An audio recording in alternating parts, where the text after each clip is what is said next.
are two grown men out there somewhere, ages 38 and 36, that most likely have no idea that they're missing and that their mother has been searching for them for the past 34 years. Or maybe they do know. Perhaps they've been lied to, maybe brainwashed into believing that their mother is a terrible person. Maybe they've even been told that their mother died. We know someone was told that, but their mother is alive and loves them and has been searching for her sons since 1986. Unlike a lot of the cases I've covered, we know who took these boys. This person is their father, and he cold-heartedly took his 2- and 3-year-old sons away from their mother. He didn't take them to protect them. He wasn't fearing for their safety. He took them out of spite, and in my opinion, because he viewed them as possessions. He devised a plan to take them and vanished, and for the last 34 years, he has succeeded. If you are new to my channel, hi, my name is Casey, and I post videos every Wednesday on lesser-known missing person cases that need more exposure. Today's video is on Charles Jason Vosseler, who went by CJ, and William Martin Vosseler, who went by Billy, both abducted by their father, Charles Martin Vosseler, who is also still missing. Back in 1980, Ruth Parker worked as a librarian in Wisconsin, and while at work one day, she saw an ad in a magazine called Mother Earth News. The ad was written by a man named Charles Vosseler from New Hampshire, and he had written about being a businessman who had dreams of sustainable living, growing his own food, and just living a simple life. This got Ruth's attention, so she and Charles began communicating. They wrote letters and talked on the phone, getting to know each other, and began making trips to see each other. Very soon after they met, I believe it was less than a year, Ruth decided to leave her home in Wisconsin and move to New Hampshire to be with Charlie, and they ended up getting married. Now, Charles dabbled in a lot of different things. He didn't exactly lead the simpler life he claimed he wanted. He did grow his own vegetables, but he also bought and sold real estate. He purchased and resold antiques, and he trained and raced horses, and he flipped houses. So they moved a lot because Charles would buy a house, they would live in it while they fixed it up, and then move again when it sold, and then they would settle into another fixer-upper. Charles also started up a real estate business called On Way Realty. So he had a lot of different ways he was making money for them to live on. During their marriage, the couple had 2 children. CJ, born in 1982, and William came along just 2 years later in 1984. Ruth worked as a social worker until Charlie convinced her to quit. He told her that type of job took too much emotional and physical energy, and her focus needed to be more on him and the boys. So she did what he wanted and quit, trying to do what was best for the family, or what Charles thought was best. When family and friends would call the home to talk to Ruth, Charlie would tell them she wasn't there. Even when she was, he would just hang up on them. I guess he really didn't want her talking to anyone. He was a controlling man. It was his way or no way, and this ended up causing a strain on the marriage. He would buy things and make big decisions without even talking to Ruth about it. The new fixer-upper the family had been living in was in really bad shape. It was a property he had obtained without consulting Ruth, and it was so bad it wasn't even safe for their sons, who were now curious toddlers, to be living in. And you know, the kids were running around. It just was not a safe environment. And this caused more arguments between the couple. So in the summer of 1986, the couple separated. Ruth moved into an apartment, and they each shared equal time with their children. Now, around this time, Charlie started acting a little weird. Most of the family's belongings were put in storage before Ruth moved into the apartment, and Charles kept making excuses why he wasn't bringing the stuff to the apartment. He just wouldn't move any of it. He also wasn't really talking to Ruth much. He filed for divorce without telling her, and he sold his horse to a neighbor, which was strange because he absolutely loved that horse. It was one of his most prized possessions. On Thursday, October the 9th, Charlie picked up CJ and Billy, who were now ages 3 and 2, from their babysitter for a routine visit, and he said he would be bringing them home on Saturday as usual. He didn't return the boys Saturday, but he did call Ruth and said that he and the boys were visiting family in Connecticut. He was keeping them an extra day and would be back on Sunday. But Sunday came, the boys weren't brought home, and Charlie did not call with an explanation. Ruth went to Charlie's real estate office to talk to his secretary and find out what was going on, see if she knew when they'd be back. When she got there, though, she discovered the real estate office was closed. Not just closed for the day, I mean no longer in operation. Charlie had let all of the employees go and shut down the business the same day he had picked up CJ and Billy. He had also gone through Ruth's apartment and removed every single photograph of CJ and Billy that Ruth had. He took their birth certificates, he took documents, address books, absolutely everything. There was nothing left behind that gave a hint to the boys' existence. I believe the only thing Ruth was able to find was a baptism certificate. Ruth was obviously frantic, as any mother would be, and she went to the Rochester police, but the cops were not seeing the severity of the issue and weren't really jumping at the chance to help. In fact, the officer she reported it to said, and I quote, "What's the big deal? They're with their dad." Parental abduction wasn't taken as seriously in the 80s as it is now. Ruth didn't even have any pictures of CJ and Billy to give police because Charlie had made sure of that. He took them all, and I'm positive that was part of his plan to stall the search for them. Luckily, one of Ruth's friends had taken some video at a picnic that CJ and Billy had attended shortly before they were abducted, and Ruth was able to get still shots from that video to use for missing flyers, and I think she was able to get a few photos from family members. A lot of things were coming to light. It was apparent that Charles had been planning to vanish with the boys for months, possibly longer. He had secretly removed Ruth's name from everything they had together. Joint bank accounts, property. He had even stopped the automatic payments on her car and had done so without telling Ruth. So her car was about to be repossessed at the time they all disappeared. When Ruth was finally able to get into the storage unit that had held all of her and the boys' belongings, everything was gone. Charles had auctioned all of her stuff off. He had completely drained the bank account. He had converted all of his assets to cash with help from his parents. Yeah. His parents helped him abduct his children. And remember, he had convinced Ruth to quit her job and hadn't been letting her family talk to her, so she had nothing. No income, no one to help her, and I believe that's exactly how he wanted it. He wanted the little boys for himself, he considered them only his, and he wanted to make sure Ruth's access to anything that could help her find them was extremely limited.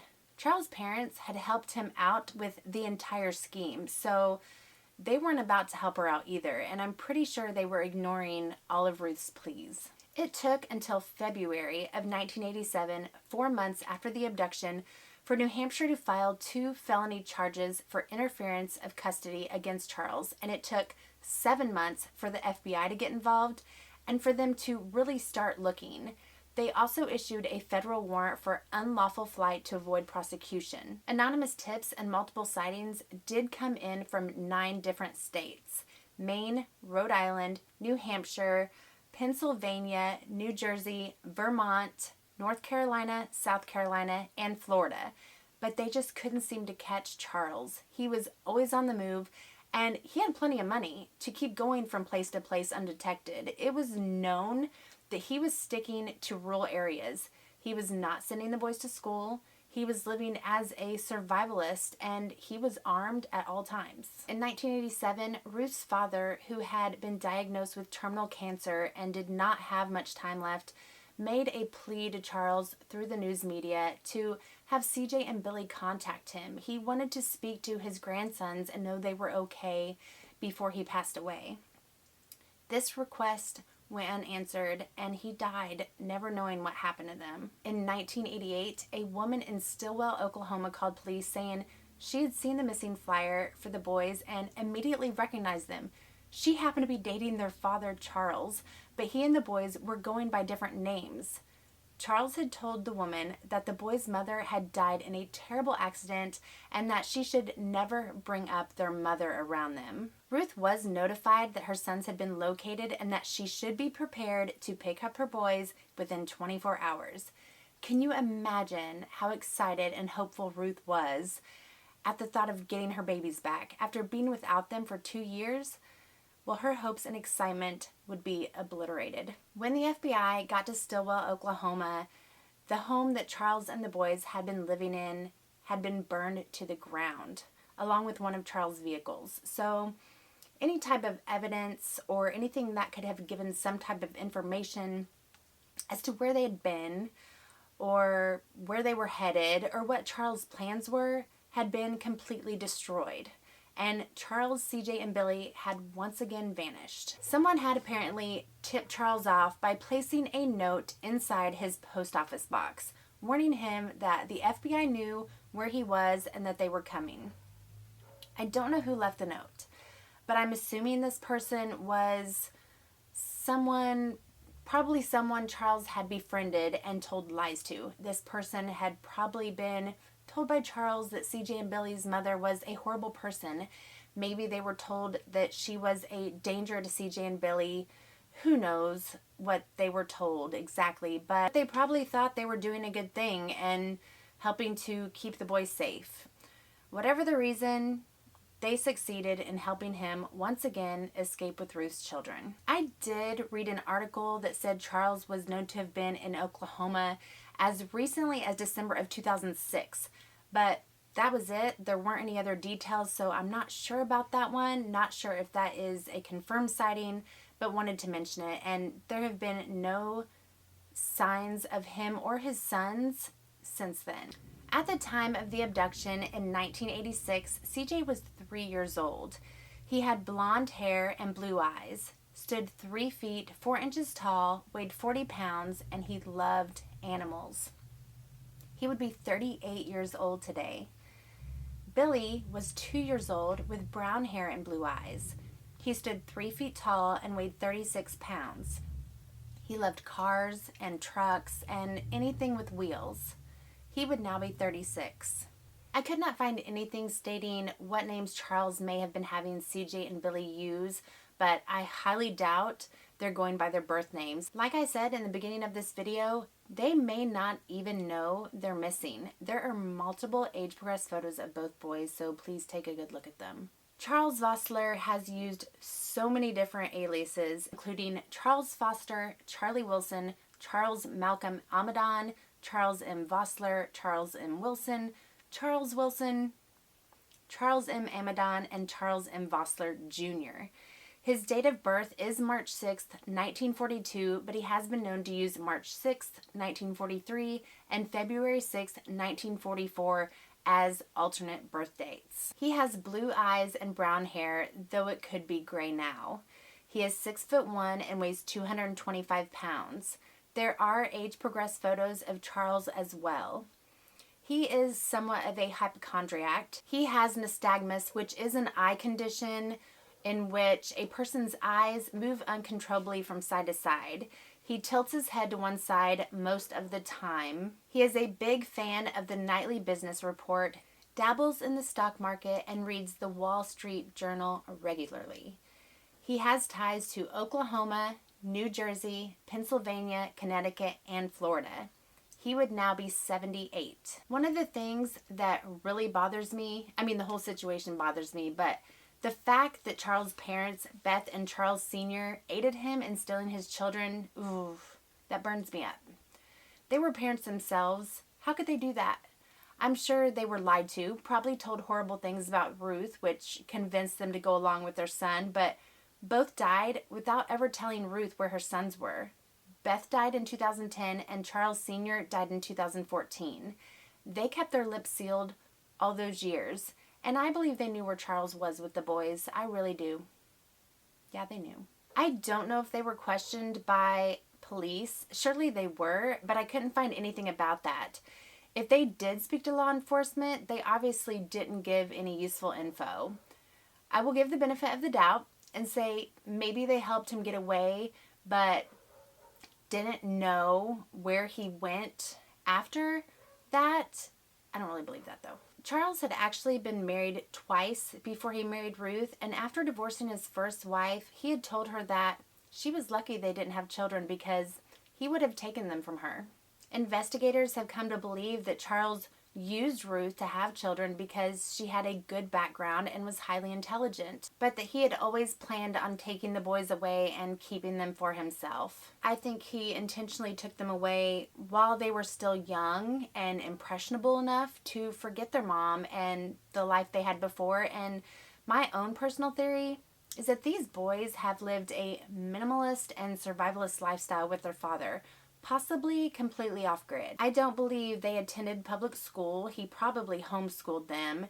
If they had gone to school, I believe that they would have been recognized or at least asked questions like why their mother wasn't around, and Charles knew this. You have to have all the proper paperwork, birth certificates, shot records, to even enroll a child in school. And maybe Charles did have all these things. I mean, he's a smart guy. He is a very prepared man. So perhaps he did have fraudulent papers, but I don't think he would have taken that risk. I think he has kept them completely under the radar and out of the public eye. They likely haven't seen their missing posters or seen themselves on the news. If they have, they probably didn't realize it was them or have been given believable excuses. Charles covered all those bases. They have probably grown up believing that their mother is dead or abandoned them. It's also possible he used fear to keep the boys from asking about their mother or maternal side of the family.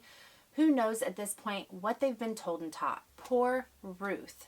34 years of not knowing where your kids are. I can't even imagine it. She has got to be the strongest and bravest woman. In all these years, she has never stopped looking. She has never given up. She does say that she would not force a relationship on CJ and Billy if and when they are found. She would, of course, love to have a relationship with them, but she knows she can't get that time back that's lost. And it's hard telling what they have been through. She doesn't want to cause them more stress. If you have any information on the whereabouts of Charles, CJ, or Billy Vosseler, please contact the FBI Boston Division at 857-386-2000 or your local FBI office. If you think you know any of these three men, if they look familiar, if you have seen or are friends with someone that may resemble the age progression, and you think it's possible they could be CJ, Billy, or Charles, please contact authorities. It is highly likely they will not be going by those names. If you think you know something, tell police. You may have information that seems insignificant to you, but that could mean a lot to their mother, Ruth. Charles is considered armed and dangerous, and it is advised when approaching either him or one of the boys to use caution. Actually, my advice, just call police. Don't even let on to the men that you recognize them or suspect something. Keep yourself safe, but do report it. You can get more information and follow updates on this case at neverstoplooking.org and also the Ruth's Boys Facebook page. I will have both linked below along with links for the missing flyers. Please share the flyer.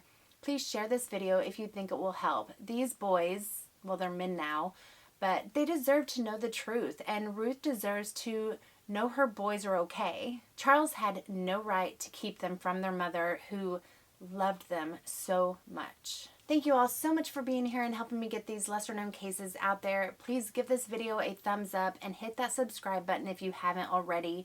To my subscribers that are here every week, I appreciate you all so much. You have no idea. I absolutely love reading all of your comments and hearing your theories, and a lot of you have such great theories and ideas that I'm like, oh, I should have put that in the video. But anyway, thank you. You guys rock. Again, I post every Wednesday, and I would highly suggest checking out my entire missing playlist, as every single case I cover needs more attention.